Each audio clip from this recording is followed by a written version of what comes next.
Executive Director of the Youth for Ethical Technology Institute, or YETI. This is our technology ethics workshop at Bay Area Hacks, and we're super excited to meet your community and your member base and sort of educate everyone about the socioethical implications of technology. Yeah. Thanks. Okay. So a little bit about our agenda and what we're going to be going over today. I'll be speaking a little bit about our organization and just sort of our goals and our missions and our upcoming projects. And then we'll have our first case study, which is a little bit about AI in healthcare, which will be led by our AI in healthcare fellows, who are Jasmine, Ria, and Rachel. And then we'll be going over our next case study, which is AI in finance, which will be led by Ritu.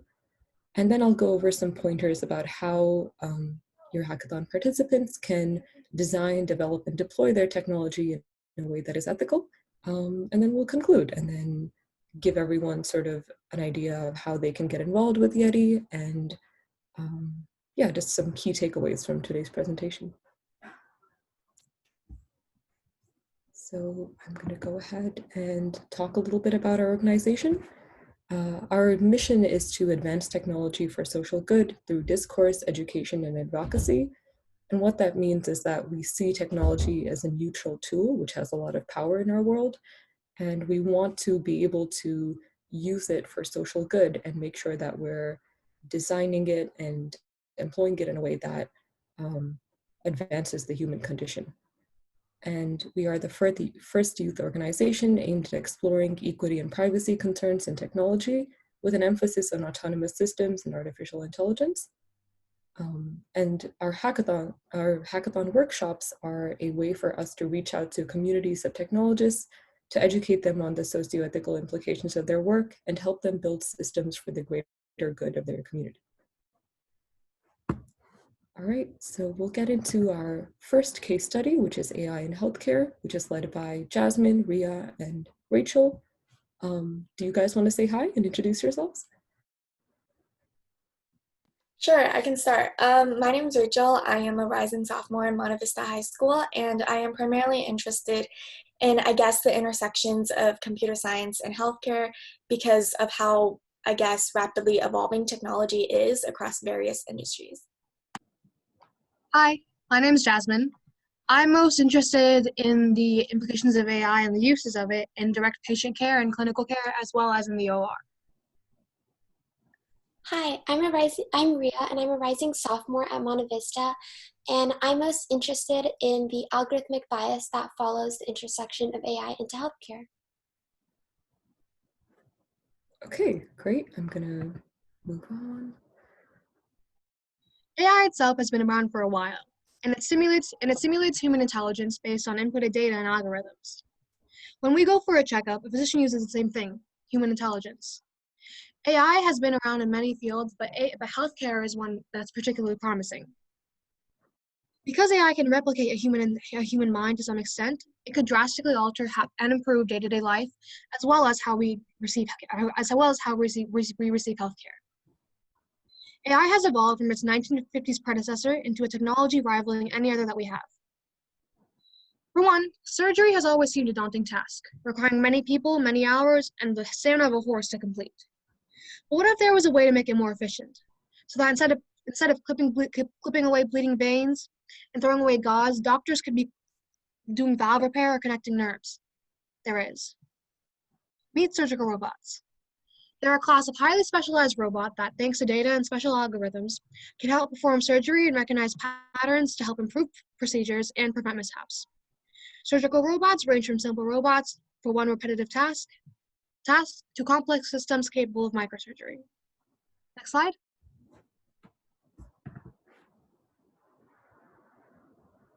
AI-equipped surgical robots can even perform some surgeries on their own, allowing surgeons to work on the most critical parts of a surgery instead of the more minor parts. They can be controlled remotely by a surgeon using a telemanipulator or using computer algorithms. Though they usually assist with operations, remote control may allow for a more sterile field and completely remote surgery, which means that there's less bacteria that could possibly lead to infection. You may actually be familiar with the meme, "They did surgery on a grape." That means that you're already familiar with the surgical system, the Da Vinci surgical system. The system is capable of microsurgery and can be completely controlled completely remotely. And the meme is based off test surgery that they did on a grape. After the fact of the surgery, AI can help monitoring patients' vitals and alert healthcare professionals when necessary to any problems or complications that may have arisen. Generally, this is a nurse's job, but as you may know, not every nurse can be with every patient at every single hour of the day.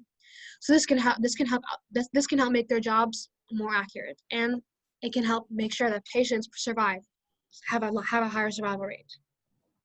It can also be used in diagnostic and preventative care to help diagnose diseases faster than traditional testing, and perhaps eliminate the need for such frequent doctor's visits overall. One AI system was found to have 99% accuracy in breast cancer detection. Compared to the normal 50% accuracy in mammograms, this is absolutely groundbreaking. AI is one of the most promising technologies that we have, and with proper development, it could be the key to perfect human health.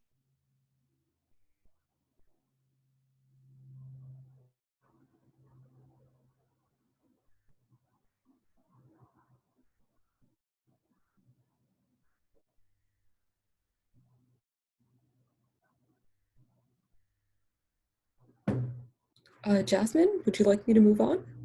Yes, I thought Ria was going to hop in there. The next slide is hers. Okay. After this. Yeah, the slide after.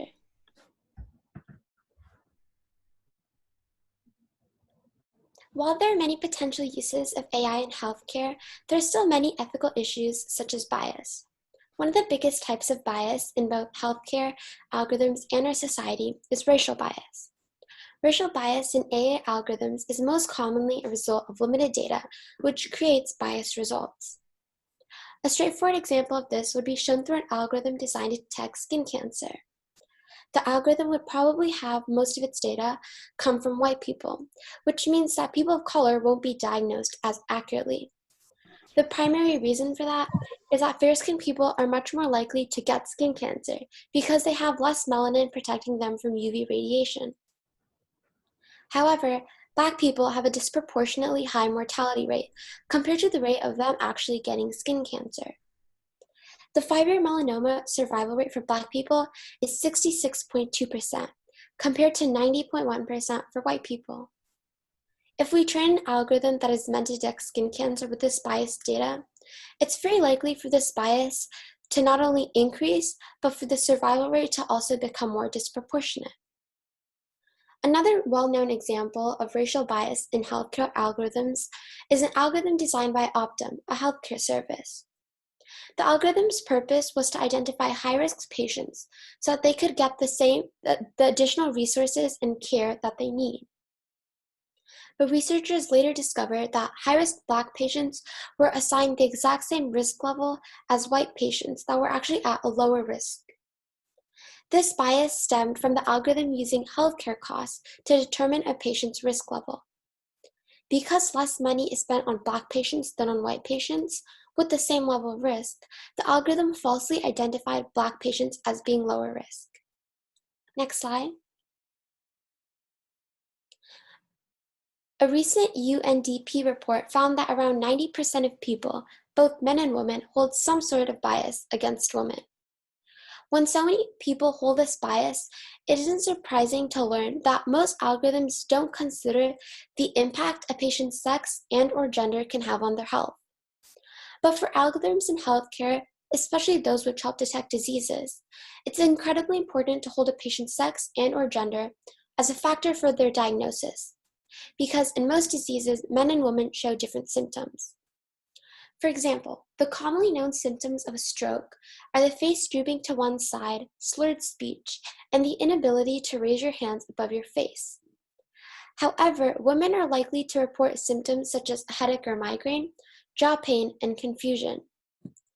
Because most people don't know that those are also symptoms of a stroke, it's very likely for women to either be misdiagnosed or not get any help from a medical professional. It also takes around 4 to 10 years to diagnose endometriosis, a gynecological disease that affects 1 in 10 women, because so many physicians dismiss reports of chronic pain from women. Utilizing an algorithm with the limited data we have available would only widen the gender gaps that women currently face in medicine. Next slide. While the word bias holds a negative connotation to it, algorithms have both desirable and undesirable biases. Desirable biases include the algorithm understanding the influence a patient's race or socioeconomic status may have on their health, and understanding differences between sex and gender. It's also important for an algorithm to be able to account for bias detection, which most biomedical technologies aren't currently able to do. All of these biases are necessary for an algorithm to be effective. On the other hand, there are many undesirable biases, which I've been focusing on for my section of the presentation. These biases include non-representative datasets, meaning that the majority of their data comes from similar groups of people, and therefore isn't accurate for other populations. Another undesirable bias is a bias that is already present in our society and is introduced to the algorithm through the employees working on the algorithm. For example, if the majority of employees are straight white males, there is a possibility of the algorithm being slightly biased towards straight white males and biased against people who aren't straight, white, or male. We need to be discussing the ethical implications that come with AI in medicine, because while there are many benefits, people's lives are on the line. While artificial intelligence has the potential to reduce the current racial and gender bias present in our healthcare system, that's only possible if it's developed with fair and precise data. However, it's also important to mention and refute the various misleading statements that follow integrating AI into medicine.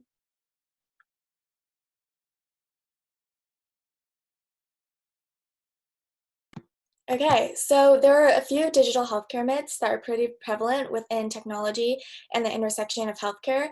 The biggest one seems to be that there is a prevalent employee turnover rate with the increase as the need for doctors decreases, where employee turnover rate basically refers to the amount of doctors heading into the workforce compared to those who are leaving. Mostly this comes from robots who has sort of a mentality, or people have the mentality that robots can potentially replace doctors. And because of that, doctors lack self-motivation for or responsibility for completing their tasks. However, the reality is that technology will only supplement the task and jobs of doctors.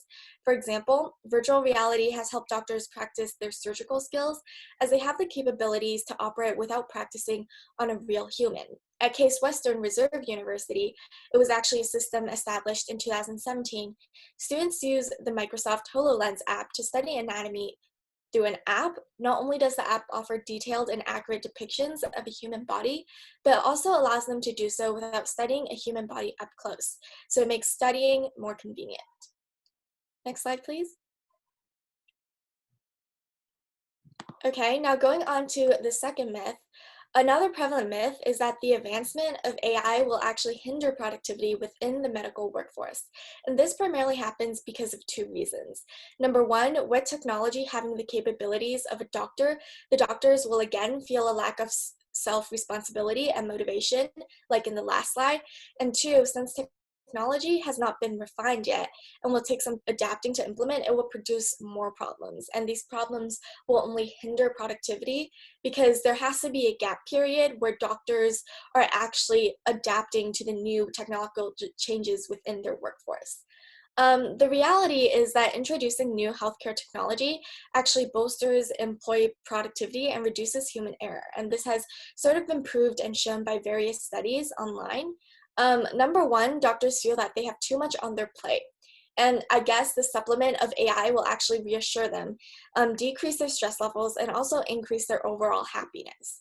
Number two, studies have established strong negative correlations between technology and errors within the medical workforce. So essentially what this means is that with the higher technological advancements within a hospital, the less prone they are to errors. Next slide. And the third myth basically states that AI requires a revolution before it can be implemented in the healthcare.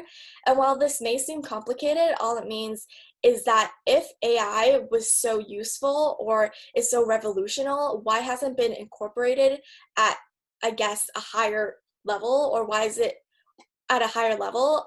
People basically visualize AI as a platform that can provide everything for patients at all times. And if AI doesn't meet those high expectations, then essentially in their minds, it remains useless. The reality is that it's actually better to start with smaller changes that can be released in small bursts rather than just one revolution. Number one, this actually increases convenience and the ability to adapt among patients when they are exposed to new technological advancements that they may not have been exposed to before. And this is primarily with the elderly generation. And then it also makes them less reluctant to welcome these new adaptations. The idea is also simply unrealistic to have AI released in one large revolution that is entirely perfect, because nothing can really be built in a day, and especially not not a digital health solution. Next slide, please. Yeah, so myth 3 sort of poses the question, if we release AI and technology with small bursts at a time, wouldn't that, in a sense, make technology more prone to errors and mistakes compared to releasing one large evolution that has taken the time to be perfected, edited, and tested? So you guys can take the time to share your comments and thoughts in the chat. But there are really two sides to this argument. Number one is that if we did give it the time to be perfected, edited, and tested, that would sort of reduce the number of lives saved. If we did release AI and that technology earlier, that could potentially save lives.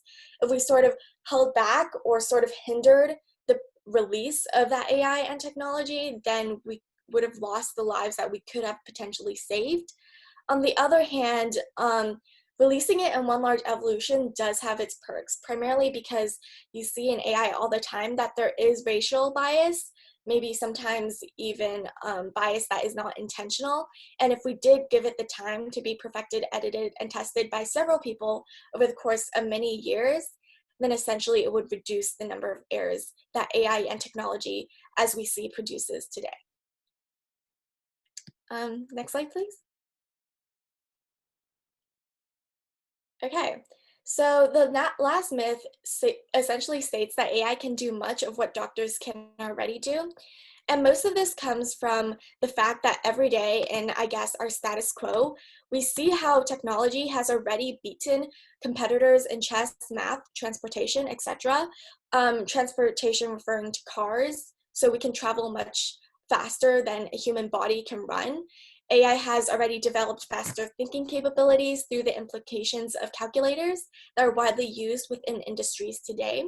But regarding one of the most famous chess competitions, a battle between Deep Blue, which is actually a chess platform online, and world chess champion Garry Kasparov in 1997 was really shocking to a lot of people, because it was what first showed, I guess, the general public that AI or technology can actually beat people within faster thinking capabilities. And in 1997, Deep Blue, aka the computer, had actually won. The second argument sort of states that if it hasn't already happened with technology's ever-growing trend, it is sort of bound to happen eventually, if we look at the trend of how fast technology is actually growing. The reality is that AI applications will not replace what they do in the foreseeable future. And the first argument that sort of supplements this is, number one, there is an emotional human element in helping patients, as there are concerns such as mental state, expectations, past history, and cultural factors that have to be weighed when you are prescribing a patient with a treatment. And sometimes robots can't really see that emotional aspect that is so crucial to healthcare. A second argument is that human-like hands are extremely hard to replicate because we are able to switch the structure of our hands super fast, and it's also super flexible. So online you may see surgical hands, but when you actually look at the videos, they actually move really slowly and they don't have the same functionality as our hands do. So typically these human-like hands, our hands, are more favorable in surgeries and they're more flexible for movement, while surgical hands are less efficient. Um, Additionally, after a treatment of a patient has been prescribed, there requires close monitoring for any further complications, and sometimes that can only be detected through emotional states that AI has trouble recognizing. For example, AI can't recognize that maybe a patient has been feeling really sad or tired, especially after they were prescribed a treatment, while doctors and humans can easily see that. And that is essentially why AI applications cannot entirely replace what doctors can do in the future, especially since we have the emotional aspect that AI and technology does not. So essentially wrapping this entire presentation up for AI in healthcare, we see how there are a lot of problems with AI. As we had mentioned, we have a lot of biases that can actually not really be solved with a simple solution. However, we also see how these biases and these problems in AI and AI applications actually perpetuate a lot of myths and I guess false assumptions about digital healthcare that makes people a lot more reluctant about incorporating AI in various industries. We also see that AI does pose its cons, but it also does pose its pros. And if we were to use AI and technology with good intentions, it can be used for good and could benefit industries beyond just healthcare. Okay, next.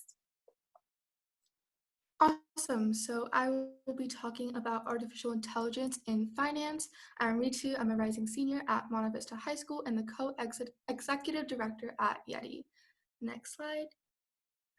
As Jasmine mentioned earlier, AI is making a presence into so many different fields, and finance is definitely one of them. So as it says, to put it simply, AI is transforming the way we interact with money. Money is all around us. And since we're YETI and we're talking about ethical technology, we want to include that, yes, it does have the opportunity to alter the status quo. Basically, artificial intelligence has the ability to avoid the traditional credit reporting and scoring system that helps perpetuate existing bias. But with that being said, while AI has this potential, it can also worsen existing bias that's already in the system. AI in finance has a lot to do with data, and we'll get to that in the next slide. But as it says, it can create cycles that reinforce biased credit allocation while making discrimination in lending even harder to find. And this is a matter, as we were talking about earlier, if the data is flawed itself, it's hard to make the AI unbiased because the AI relies on such data. Next slide. So yeah, within the world of finance, AI represents three distinct concepts. Number one, big data. Number two, machine learning. And then artificial intelligence itself.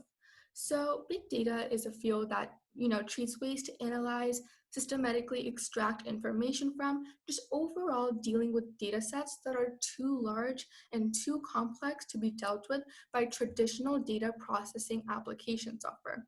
So we are talking about extremely large data sets, and we need to analyze these data sets computationally to reveal patterns, trends, associations, especially relating to human behavior and interactions that can be used to benefit us and come up with ways to solve problems. In the realm of finance or in the finance domain, big data refers to what fosters the inclusion of new and large-scale information not generally present in existing financial models.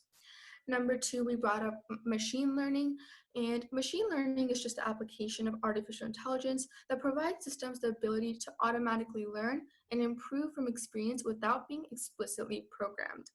Essentially, it focuses on the development of computer programs that can access data and use it and learn for themselves.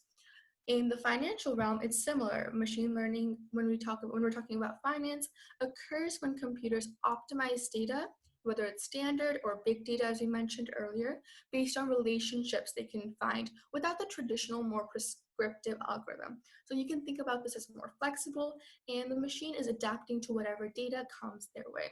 So machine learning, big data, and artificial intelligence all work hand in hand. Next slide. Awesome. So since we're talking about ethics and data, I want to quickly point out at the bottom of the slide, it says, according to IBM, they reported that 90% of the world's data today were generated in just the past 2 years. And this means that a lot of the information that we're working with is relatively new. However, a lot of the laws and legal and regulatory structure, America's current legal and regulatory structure that protect against discrimination and enforce fair lending is not well equipped to handle AI. The reason for this is that the foundation is a set of laws from the 1960s and the 1970s. These include the Equal Credit Opportunity Act of 1974, Truth in Lending Act of 1968, the Fair Housing Act of 1974. It goes on, but as you see, there's a pattern. A lot of these are in the 1960s and 1970s, and if we're thinking and if we're saying that 90% of the data that we're working with today were generated very recently and not in the 1960s and 1970s, there is a little bit of a disparity there. And so, well, with that being said, there are still lots of companies out there that are working to not worsen existing bias and trying to make a better impact to incorporate AI in finance in a way that benefits the majority. So, next slide. So one such example is DataRobot. DataRobot essentially helps financial institutions, businesses quickly build accurate predictive models that enhance decision-making around issues like fraudulent credit card transactions, digital wealth management, direct marketing, blockchain, lending, and more. Some of these might be familiar to you, blockchain, things like that, but overall, these such companies like DataRobot work on building accurate predictive models that we can use to come up with ways to, again, combat issues that are very prevalent in our daily lives, including fraudulent credit card transactions.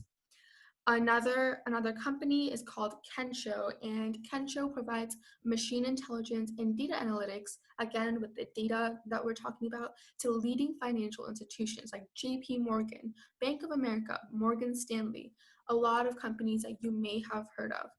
Kensho uses a combination of cloud computing and natural language processing. If you haven't heard of natural language processing is a subfield of linguistics, computer science, information engineering, and artificial intelligence, and it's concerned with the interactions between computers and human languages. So particularly, it's how to program computers to process and analyze large amounts of natural language data. So this idea of data is super, super prevalent. And again, DataRobot also works with data in building predictive models based on the data. Next slide. So another such company is Alpaca. Alpaca combines proprietary deep learning technology and high-speed data storage, again with the data storage, to provide short and long-term forecasting applications, identifying patterns in market price change. And the company recently partnered with a company that you guys might know, Bloomberg, to provide users with its Alpaca Forecast AI prediction market. So there's a lot of predicting, whether it's short-term, whether it's long-term. It's all about identifying patterns and creating forecasts and predictions about what's going to happen. And if we're able to identify such prevalent patterns and come up with predictions, we will be less prone to shock, and we will know how to deal with problems that arise in the future. A couple of other companies include Kavout. Kavout uses machine learning, quantitative analysis. Quantitative finance is a field that incorporates a lot of mathematics, finance, computer science, and Kavout also processes huge sets of unstructured data, identifying real-time patterns in financial markets. Underwrite is another example. Underwrite analyzes thousands of data points from credit bureau sources to assess credit risk for consumer and small business loan applications. So there's a lot of patterns in what we're talking about. We're talking about companies in the finance industry. We're talking about a lot of analyzing data, coming up with patterns, but there are also other ways to incorporate AI in the finance field. So Abe AI is a virtual financial assistant that integrates with Google Home, SMS, Facebook, Amazon Alexa, things that you even might have around the house. You might have a Google Home around the house. And this virtual financial assistant basically helps provide customers with more convenient banking, answers any questions they have. So yeah, AI in finance is a super flexible, growing field as more and more data is accumulated. We have a lot of companies working on analyzing and processing that data, but we also have virtual financial assistants that help users get a better understanding of convenient banking and to answer other such questions like that. All right, next slide. Okay, thank you so much, everyone. Those are really wonderful case studies.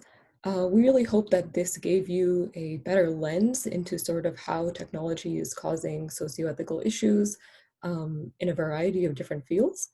So for my portion of this talk, I will be focusing mainly on how you can use what you learned in this presentation to make your hackathon projects more ethical. And this often consists of finding that balance between being enthusiastic and wanting to ideate and contribute to scientific and technological progress, but also being conscious and mindful of the really big implications of the systems that you are building. We often say that technology holds great power, and with great power comes great responsibility. So this is sort of my way of showing you guys how we can be more responsible and more conscious of the implications of the things that you're building. So it really boils down to a couple of big themes when it comes to creating ethical technology. One of the big aspects of technological development is often envisioning how a piece of technology will act in the real world and the future possibilities of it. And often these tend to be positive because we're trying to build something good and then put more good into the world. But we also need to be conscious of the potential negative implications of the systems that we're building. So this often consists of a lot of transparency and sort of embracing both the good and the bad of the future possibilities of your technology. We also think it's very important to spark a dialogue with your teammates about these different possibilities in the future and these potential risks of your project, and discuss and come up with ways that you can mitigate these in design and development. For example, if you have a concern with algorithmic bias, you may want to put more time into finding a more diverse data set, or you might want to clearly define your problem statement and make sure that the issue that you're trying to solve will not end up being effectively conflated with a certain group of people and begin to perpetuate a sort of discrimination. So that's a really big part of it, which is discourse between you and your teammates and reaching a cohesive understanding of the risks of your project and possible ways to fix them to whatever degree possible in design and development. And we do think that there is a limit to the amount that you can solve these issues in design and development. Often in actual effect and in actual employment in the real world, there may be ways that your technology can be misused. For example, this comes up a lot with social media platforms in which there are bad actors or cyberbullying that takes place, which is something that you can't always really account for in the design and development, which means that you would have to put down regulations and sort of specifications of how your technology can be used in its function in the real world. In the same way, when it comes to issues like automation, it's about being conscious about what the limitations of your technology are and how they can work harmoniously with human professionals to better a field, rather than have robots replace humans and then have them make mistakes when they are being put in contexts where they can't exactly be used effectively. So a great way to bring in these ideas of ethics into technological design is using this toolkit, which was made by the Future of Life Institute, which is a really cool research institute in Boston. And they created this toolkit called Ethical OS, or the Ethical Operating System, which is a guide to anticipating the future impact of today's technology. It's a very long guide, but I have pulled out some key elements from it that really worked with the concepts that you saw today, and we'll be going over them in the next couple of slides. So yeah, and this is a funny little way to put it, which is how not to regret the things that you will build. So what the ethical operating system does is it basically divides the different risks of technologies into 8 major risk zones. So this involves risk zone 1, which is truth, disinformation, and propaganda.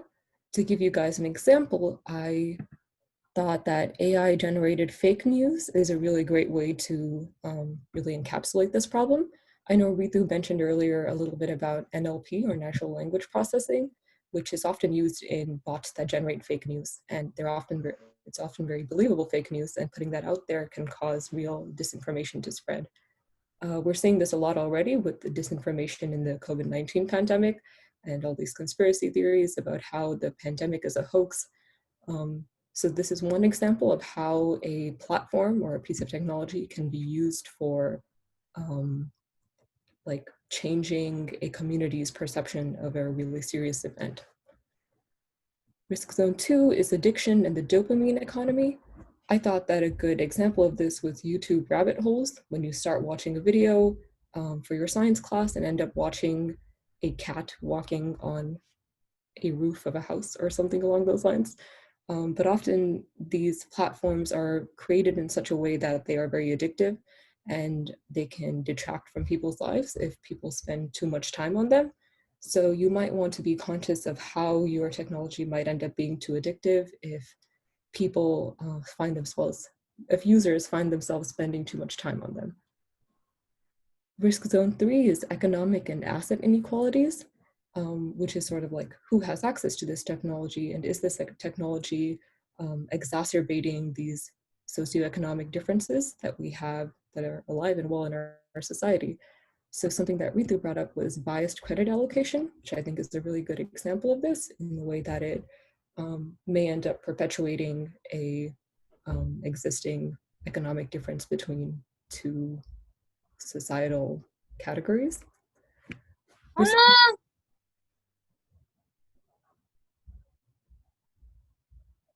Okay, I'll just move on. Risk zone 4 is machine ethics and algorithmic bias. This is something that Ria really talked about. So a good example is the racial bias in healthcare risk algorithms, when she mentioned that Black patients with more severe health conditions were being rated as lower risk by the healthcare risk algorithm, which is a good example of racial bias in technology. And especially in the healthcare context, it can often be very severe, and the implications are really important. So it's important to sort of see what kinds of biases are coming out over there. We have surveillance state, which really comes into play in law enforcement and sort of facial recognition surveillance, and the privacy concerns that emerge with that.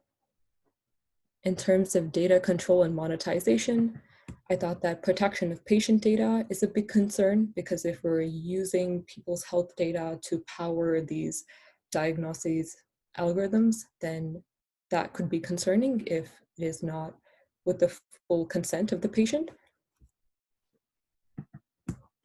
Implicit trust and user understanding may come in with surgical technologies, in that patients who are being treated may not understand how much of their treatment is being controlled by a robot, and that may be concerning because they may put implicit trust in their doctor, and if a piece of technology behaves in a way that is not controllable by the doctor, then we have this issue with patients blindly trusting their doctors and the care that they're being given, and that emerges to be an issue.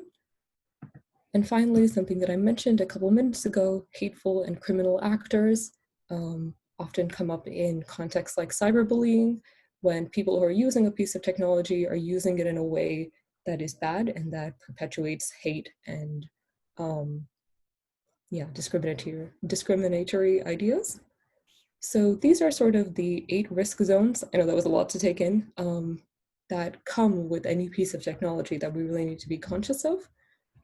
Today, I really want to focus on looking at what the ethical operating system prescribes for 3 of these zones, which are economic and asset inequalities, which is something that Ritu really spoke about, machine ethics and algorithmic biases, which Ria brought up in her presentation about racial bias in healthcare, and implicit trust and user understanding, which Jasmine and Rachel really alluded to in their talks about the interaction between doctors and patients. So the way that the ethical operating system works is that they give you these checklists for every single risk zone. The first one that we're going to be discussing today being economic and asset inequalities. So I ticked off, in the interest of saving time, I ticked off just a couple of these questions from each category, and we'll go through them together. So one of the questions they ask is, who will have access to this technology and who won't? Will people or communities who don't have access to this technology suffer a setback compared to those who do? What does that setback look like? What new differences will there be between the haves and have-nots of this technology?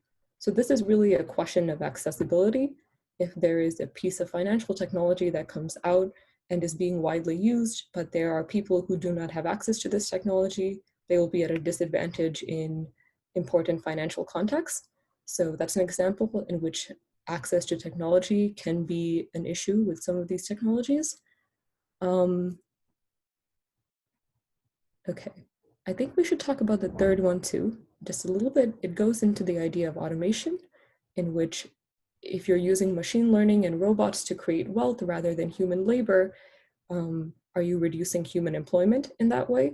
And another question that comes in is, if you are reducing human employment, is your piece of technology good enough to replace that human? Are there certain contexts in which this human needs to think in a way that's emotional or in a way that can't be programmed? And are you trying to replace them with a robot that will not be able to fulfill all of those necessities?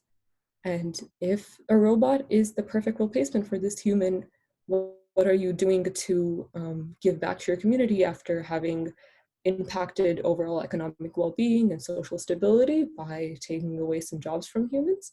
Are there other ways that your company or product can contribute to collective economic security, maybe employ people to do something else, or give back to communities that have a lower socioeconomic status? So these are just a couple of questions that arise when we talk about economic and asset inequalities. Next up, we have machine ethics and algorithmic biases. There's a question of, have you seen instances of personal or individual bias enter into your product's algorithms? And how could these have been prevented or mitigated? So as Ria mentioned, if the developers of a piece of technology are all straight white males, is there the possibility that they won't be conscious of the experiences of people from other diverse backgrounds? And is there the possibility that their own biases, if they have them, will be integrated into these systems? And if so, how could this be prevented or mitigated? I think that leads very well into the next one, which is, who is responsible for developing the algorithm? Is there a lack of diversity in the people responsible for the design of technology? This is why we really stand with organizations who are uplifting women and people of color and non-binary individuals in tech, because it's important that they all have a voice in the design and development of this technology.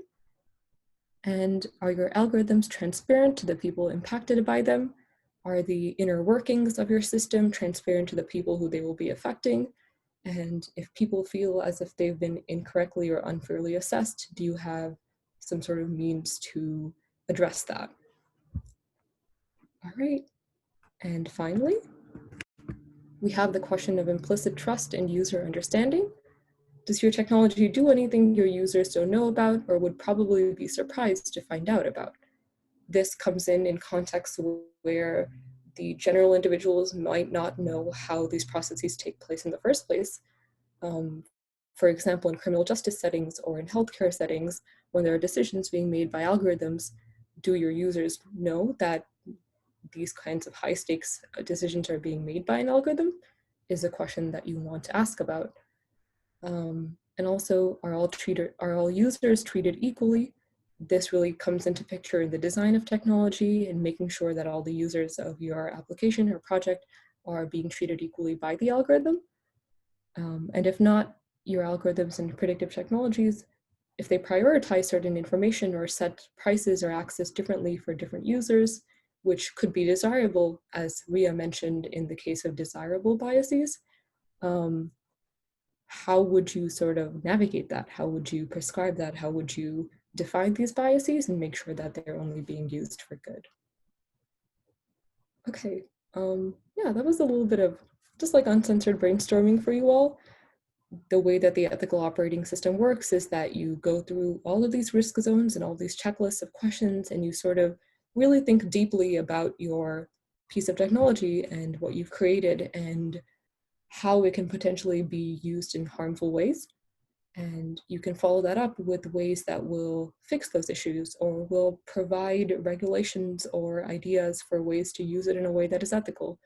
And the ethical operating system also has sort of like um, advice and ways that you can use it in a way that is ethical. So that would be great for you to check out. You can totally look it up at ethicalOS.org. It's a really great resource, and I would recommend that you spend some time thinking about it. Even if you are coming to a close on your project, there's always time to just like reflect and have this idea in mind, because I think that consciousness is the first step in being more ethical developers. All right, I'll pass it over to Ritu for a bit to speak about our organization a little bit more and then close off. Awesome, yeah. If you want to change the next slide. Perfect. So thank you, Pragya, for that. That was great. We hope that that information was useful in helping you create a more ethical and thinking about the implications of your product for this hackathon. So we want to quickly go over our educational initiatives, and if you're interested in joining us, then you can do so. So yeah, we have our AI ethics classes, we have our technology ethics workshops like this one, and we have our AIX conferences. So I'll quickly go over what each of these are. Our AI ethics classes are these free ethics classes for elementary, middle school students that we're going to start taking in batches over the summer. These classes will take a unique approach to the basics of AI and algorithmic design with a strong emphasis on its societal impacts, because those societal impacts are often overlooked.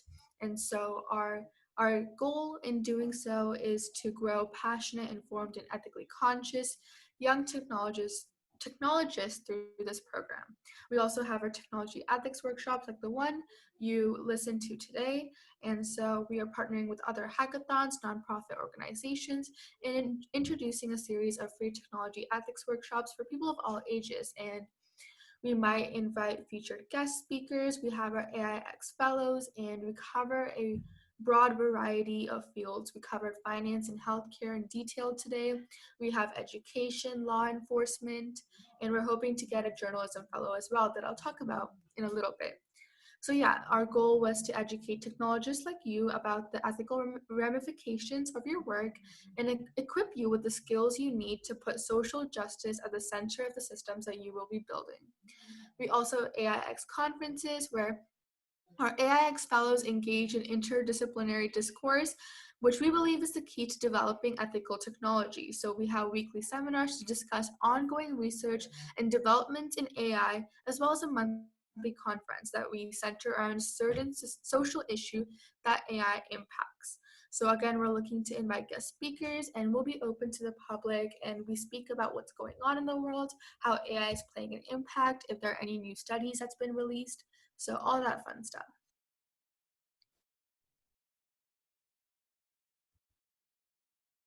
Yeah, just a little bit more. We also, all of our AIX fellows participate in writing blog posts about their research.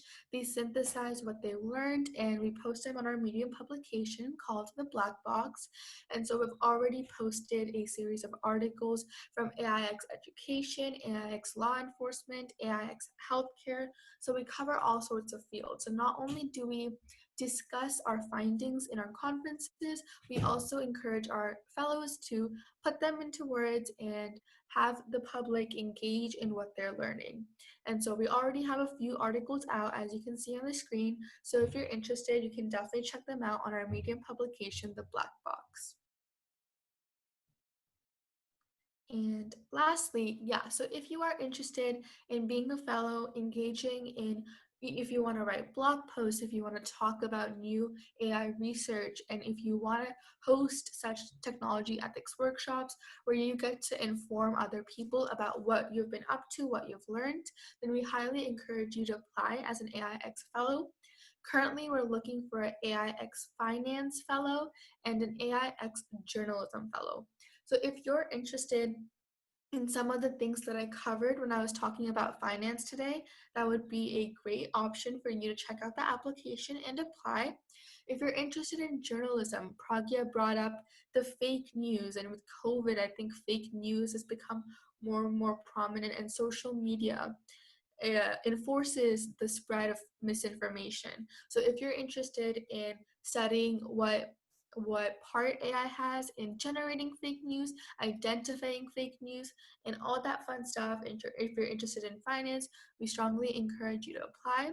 We still have a couple of minutes left, so if you have any questions, anything at all about what we do, what our blog posts are about, what the application is like, feel free to let us know, and Pragya and I will be happy to answer, and we look forward to seeing your applications if you do choose to apply. If we move on to the next slide, I think we can show you guys the links you can use to apply. Yeah, so you can check out our website and apply through our website. We also have an Instagram account where we post about current news, we post when our blog posts are out, and any other updates, and so we strongly encourage you to follow us on there. And if you have any questions that you want to ask outside of this conference after this workshop ends, please feel free to email us and we will get back to you as soon as possible. But yeah, you can check out our website. As of right now, check out what we're up to. And I think that pretty much wraps us up. We have a couple of minutes. So again, if you have any questions about the content we covered, about what YETI is, I think we're all happy to answer.